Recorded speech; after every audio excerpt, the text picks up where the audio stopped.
Good afternoon, everyone. Thank you so much for joining us. We are about to get started with today's information session for an RFP for the 64 to 66 Wasson Avenue project in Lackawanna. I will now turn it over to the Director of Housing at LISC New York, Ms. Monica Dean.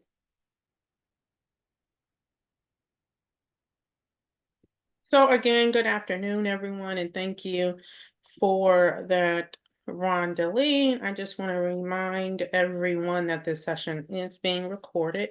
We always upload it to our website a couple of days afterwards. And I would also like to remind people that as we go through the presentation, so we'll go straight through and we will leave more than enough time for questions. So if you have a question regarding anything that's been presented or discussed, please put it in the Q&A, not in the chat box. Just put all of your questions in the Q&A and we will come back to them. So again, I'm the Director of Housing here at LISC New York. I'm responsible for managing and overseeing all of our housing programs and all of the programs that we do here at LISC New York are geared towards helping organizations build capacity and expanding opportunities for BIPOC firms and organizations and people in the real estate industry in some capacity. And so happy to be here with you all this afternoon.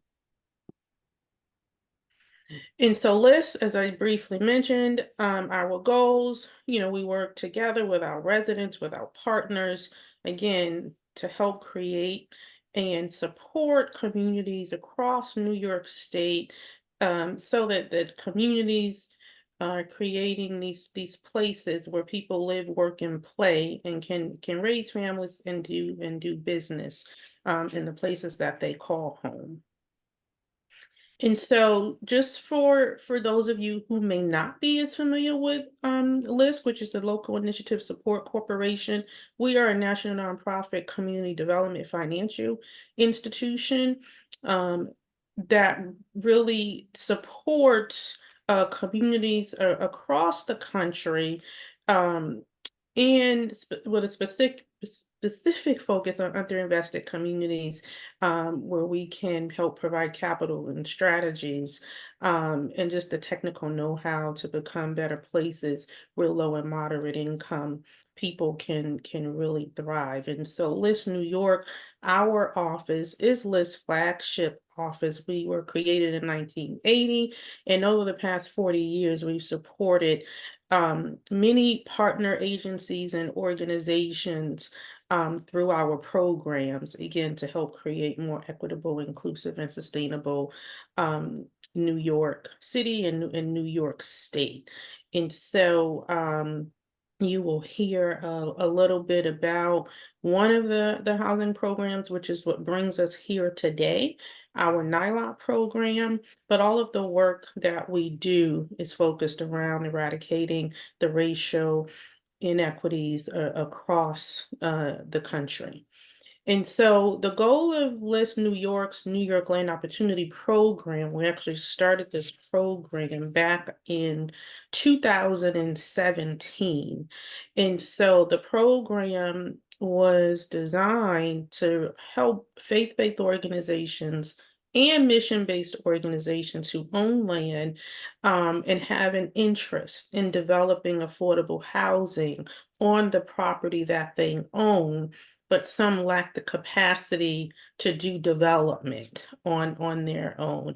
And so the NYLOP program provides these organizations with financial and technical resources to help bring these development projects to fruition through our team of experts. So we provide legal support. We have a development consultant whom you will meet today. And, we also provide architectural support, and we pay for these services again to support the goal of providing these organizations with these resources on their project. And so In 2023, April of 2023, we issued a request for expression of interest to support this current cohort, which is our 2023 cohort, um, which is made up of mission-driven organizations and faith-based organizations across the state of New York, um, to participate in this cohort. And so of the 7 organizations participated, we are committed to working with them throughout the pre-development process, to help them identify and select a co-developer to support their project. In 2022, we worked with a few faith-based organizations as well, and I do want to highlight and mention that the NYLOP 2022 program was kind of redesigned and modified specifically to work with the organizations to get these projects to fruition. And we know how long development takes, and so this program again has been very beneficial to supporting organizations, ensure that they're on the right track, that questions get answered, and our team of professionals are working with and supporting them throughout the process. Next slide. And so I want to introduce to everyone, this is Pastor Keith Mobley of the Mount Olive Missionary Baptist Church out of Lackawanna, New York. Pastor Mobley has served as the assistant pastor of Mount Olive Missionary Baptist Church for 10 years. In March of 2015, he became the 8th pastor of the Mount Olive Missionary Baptist Church. He also served as president of the Baptist Ministers Conference of Buffalo and vicinity, the second vice moderator of the Great Lakes Missionary Baptist Association, and vice president for the City of Lackawanna Community Group, as well as helping so many other community organizations. Pastor Mobley received his master's in Christian Studies from the Bible Center College of Rochester, and he has been working very diligently with NYLOP and our team of professionals on their project. And so he spent many years working on this project. He's very passionate about it, and looking forward to continue to see this project come to fruition. And so I want to invite and ask Pastor Mobley just say a few words, talk about his vision, and mission for this project, and the partner that they are looking to select to help get this project to fruition. So Pastor Mobley, I'm going to turn it over to you for a few minutes.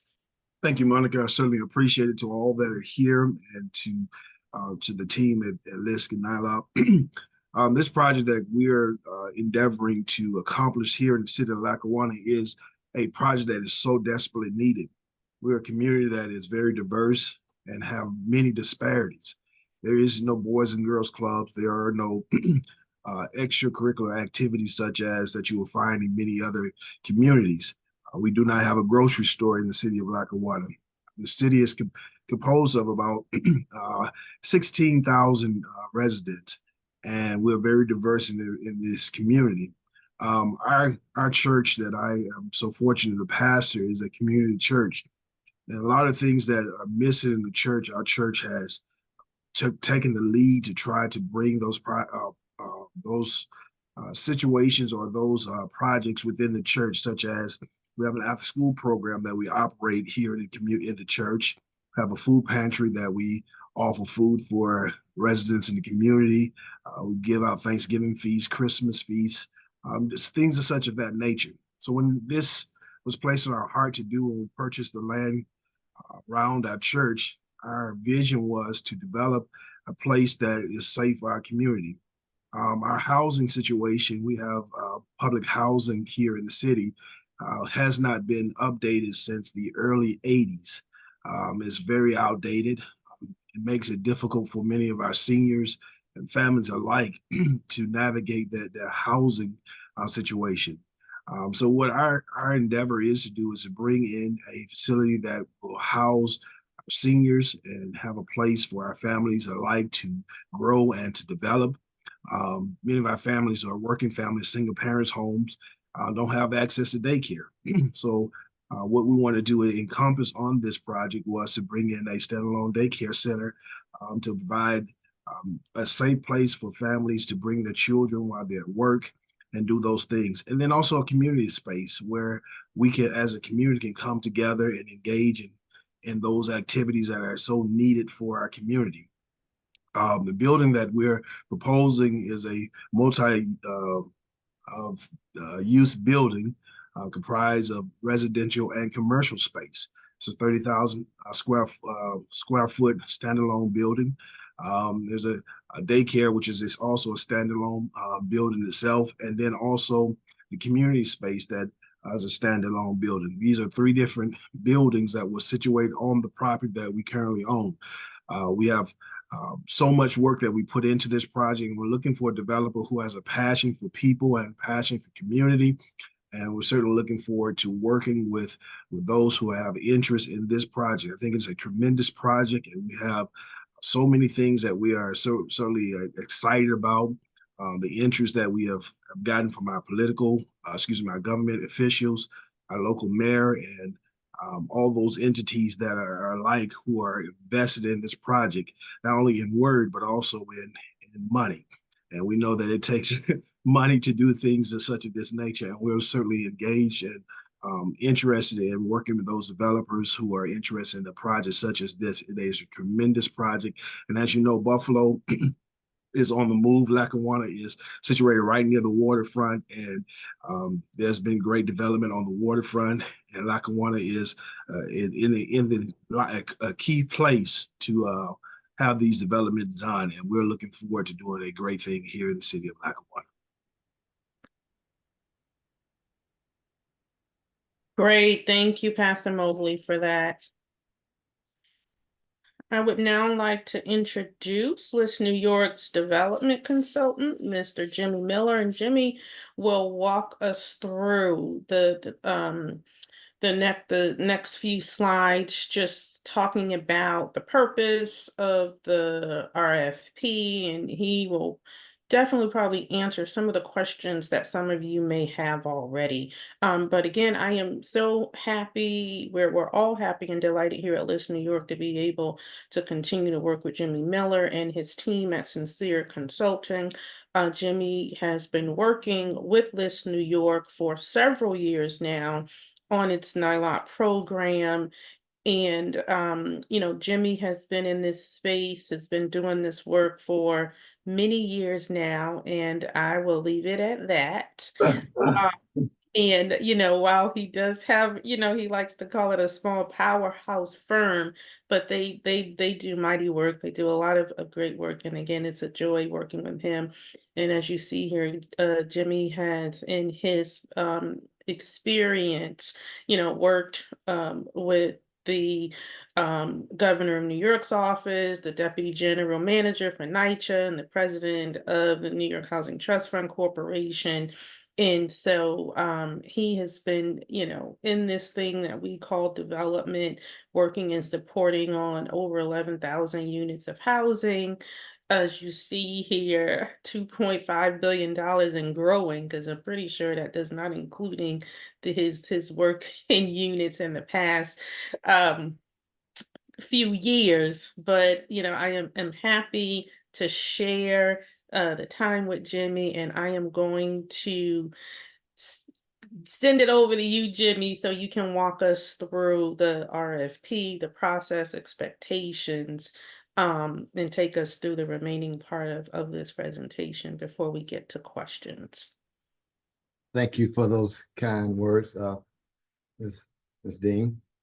Been great working with the LISC New York organization and the LISC New York team. I've been working with Pastor Mobley for the last couple of months with the development team that LISC New York has put together and funded, which includes Goldstein and Hall, which is our legal consultant, and ESKW, which is our architectural consultant. So those activities, along with myself, are being funded by this program. So I've been working with Pastor Mobley. He just put forth his vision. So our job was to take his vision and assist him with coming up with a concept plan that is the focus of this RFP. I think we can go to the next slide. As I said, we've taken that vision and we've come up with the RFP. The RFP is for the development of a project that's in Lackawanna, as Pastor Mobley talked about. The property is owned by the church, and the project calls for 3 separate buildings, as the pastor said, and within those 3 buildings, there'll be medical space. There'll be a combination of 40 residential units. There'll be a 7,000 square feet field house, and then there'll be a 2,700 square feet daycare facility. And the church has done a lot of pre-development work, and as a result of that pre-development work, they have zoning approval for 40 units, and they have engineering drawings. So we made a lot of progress. Well, the church has made a lot of progress on its own accord. Next slide, please. The church has put together its own team, and that team consists of the grant writer who's with us today.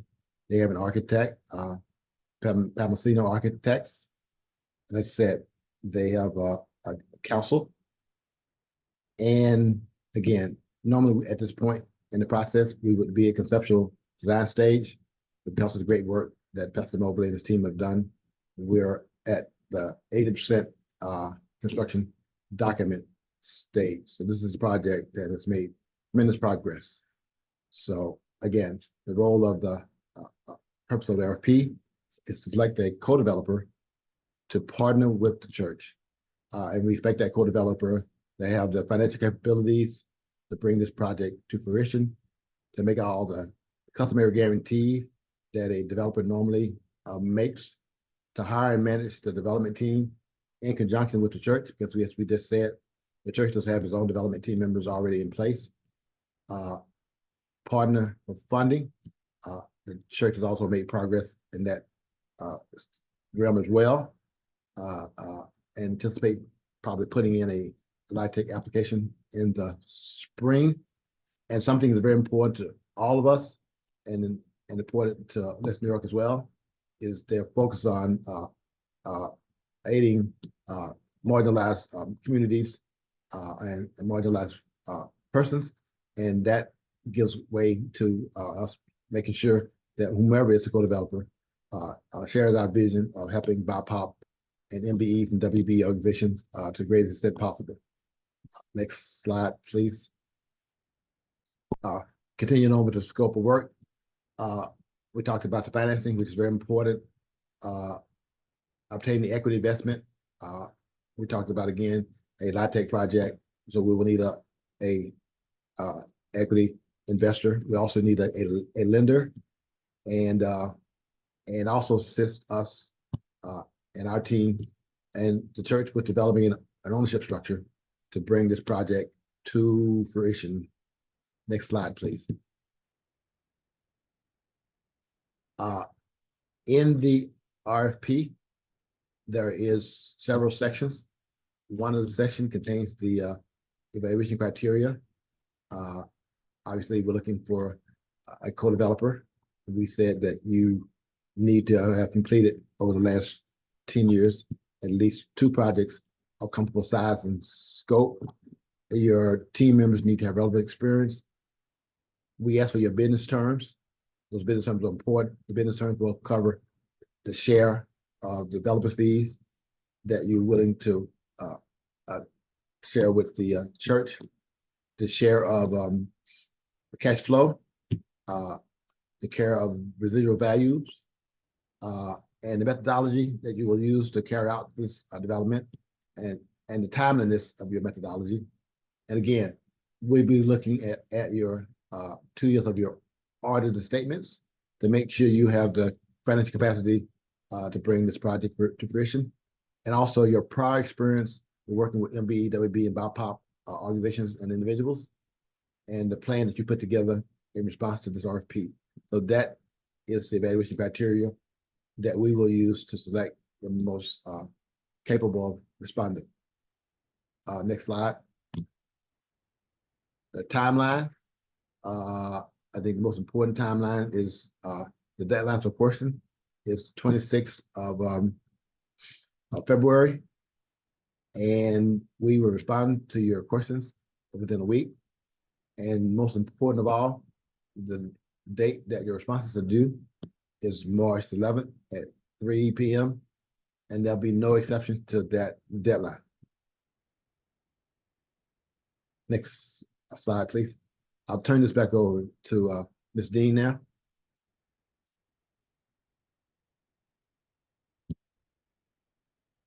Sure. So no, thank you, Jimmy. So I mean, that completes the presentation, the information that we wanted to share, because we, want to leave the majority of the time to answer any questions. Now, I do not see any open questions in queue, but now is the time that, we're available to take any question. Does anyone have any questions?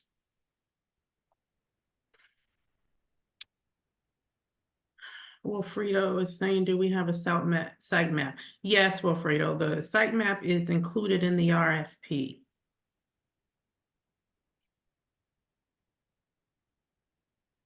Okay, Sylvia has her hand raised, so I'm going to put on your mic, Sylvia, so you can ask your question. Go ahead. Hi, good afternoon, everyone. Hope all is well. Thank you so very much. Just wanted to verify an accuracy. Is this for the women's housing development? Can you hear I me? want to make sure I have the right No, you do not. This is not the Women's Economic Institute. This is the Mount Olive Missionary Baptist Church of Lackawanna. We did the session for the WEI. I believe it was last week. Okay. And where's this location again? 66 Wasson Avenue in Lackawanna, New York. Okay, that's all. Thank you so much. You're welcome. But there's multi ones, so I'm just trying to. But there are many of these. There will be 7 of these all together. As Ms. Dean said, we're lucky enough to be able to expand this program from New York City to Western New York as well. Okay, right. Thank you so much, sir. Thank you so much, Pastor. Thank you. Are there any other questions? Any other questions? We can turn your mic on and you can ask your questions.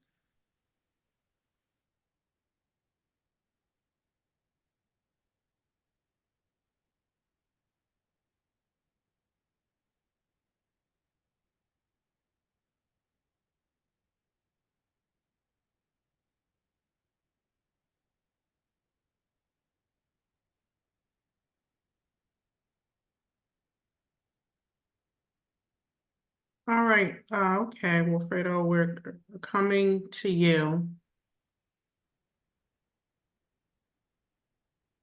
Can you? Yes, your mic is off. You can ask your question.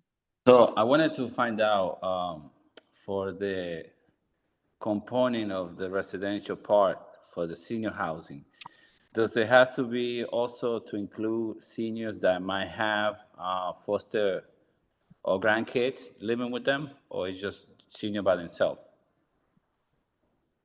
I think Pastor Mobley is more capable of responding to that question. Pastor Mobley, your vision? Well, the standalone senior building itself would be for the senior residents. I do understand we have some families in the community now who grandparents have taken on the responsibility to raising their grandkids. The senior housing there consisted of 1 and 2 bedrooms. So it would have to fit within that criteria, but it would still be the head of household would be that senior. So it's 1 or 2 bedrooms. And that's the way it's situated right now. But I do understand that there are grandparents who have that responsibility of raising their grandchildren. So there is opportunity. I will leave it that way. Okay, thank you.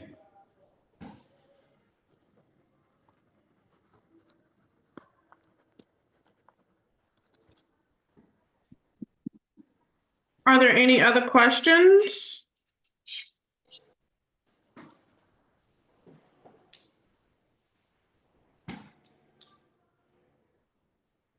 You can also raise your hand and we'll just turn on your mic if you have a question and you don't want to put it, you don't want to type it.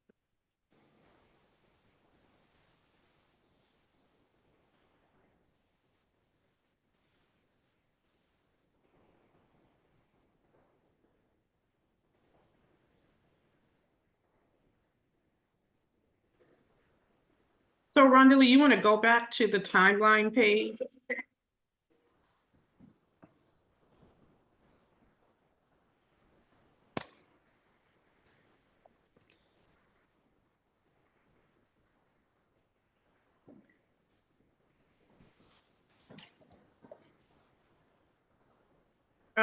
So again, you have until next Thursday this time to submit questions to us. We will post responses to all questions received on or by Monday, February 26th.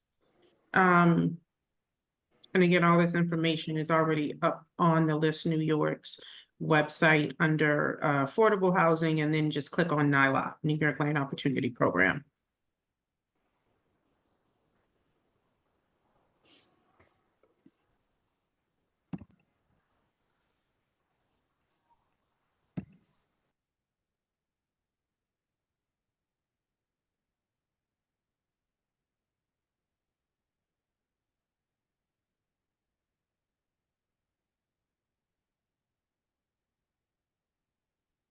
Okay, since there aren't any other questions, I think, okay, I do see one hand raised. Okay. Okay, is it Dash? Your mic is on.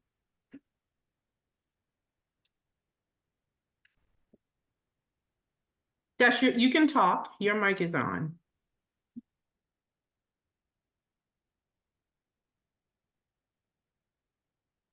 Can you hear me? Yes, Hi. we can hear you. Go ahead. Hi, just a quick question. Thank you, everyone, for Sure. all the information today.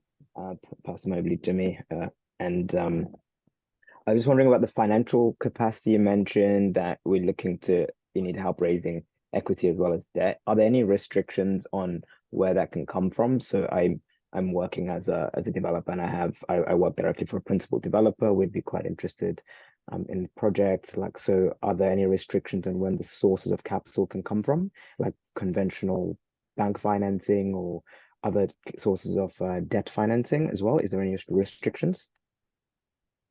Oh, we're looking at we have the mixed use components. Mhm. So we're looking at, when we say equity, we mean the low income housing tax credits and the equity that would come from that, which will fund a significant portion of the financing. Exactly. So we would need to select income equity church and equity investor. There will be conventional financing to the extent it can be supported by the development. So we would need a conventional lender or HFA or one of those other lenders if we're going to use tax exempt financing. Yeah. Yes. So, and then other public funding as well. So that's typically the way we look at this. Equity funding probably 25% of the development. Yeah. Additional debt funding another portion of it. Grants and loans from the state and the locality and the federal government. So that's the way these projects typically pan out in terms of the capital stack. Mm-hmm. Cool. And so, because I mean, we've got various different parties that we've worked with for raising LITEP, for example, on some of our affordable housing projects. So, I mean, you'll be comfortable with us trying to source that for the project. Great. Cool. Okay, thank you. That was it. That was it.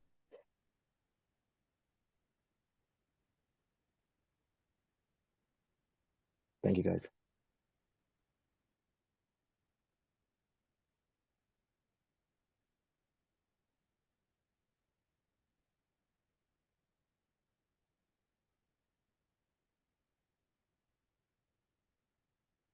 There's a question in the chat, or in the Q&A box that says, are new BIPOC developers that have recently graduated from some accelerator programs entering into the field welcome to reach out and possibly be considered to intern to gain more experience? Ms. Dean, I think I'll leave that to you.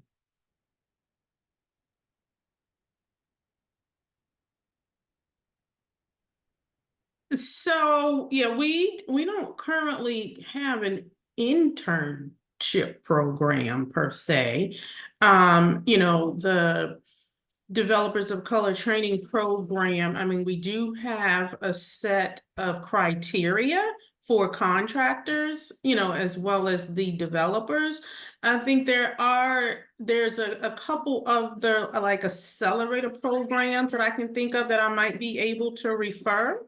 But no, we don't have an intern program. And Sylvia, yes, the webinar is recorded and will be available. We will upload the recording of this webinar to our website. It could possibly go up as early as tomorrow, but we will definitely post it to the website.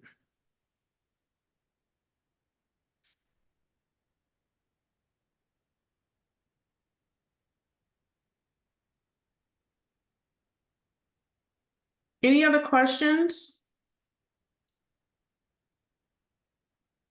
Okay. And again, thank you so much for that update. I do have one. I don't know if it's pretty much out of the scope. Is there such a thing as far as a nonprofit collaboration with this project? Nonprofits who are interested should, you know, they can absolutely submit a proposal. There are many nonprofit, you know, organizations who are developing that, you know, may be interested. We will review all proposals in response to this RFP. Okay, wonderful. Now the one in Women in Housing, when is that webinar coming up? I didn't want to miss that one. That was the one that was. You missed it already. So you can see the recording of it on the website. Oh, okay. And that's also doing the 26th? The due date is looking at my 2/26. They're both doing 2/26 according to my schedule. No, I'm sorry, this one's due on 2/26. The WI is due on 2/26, and this one's due on March 11th. Yes. Yeah, so, oh, okay. So the other one, Women in Housing, is doing on 26. Okay.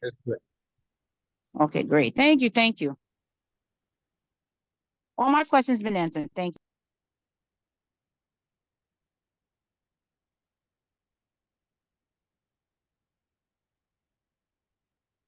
Okay, any other questions? Any other questions?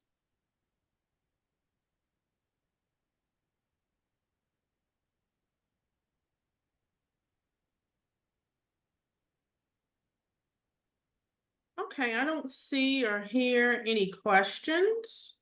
So again, we will post this webinar up to the site. And again, you have until next Thursday this time. If you think of any additional questions, to send us an email at the NYLOP@LISC.org. That's NYLOP@LISC.org, and we will respond to those questions. We will post our responses to the website the following week. So thank you for your time, and looking forward to receiving proposals and answering questions during the interim. Enjoy the rest of your day, everyone.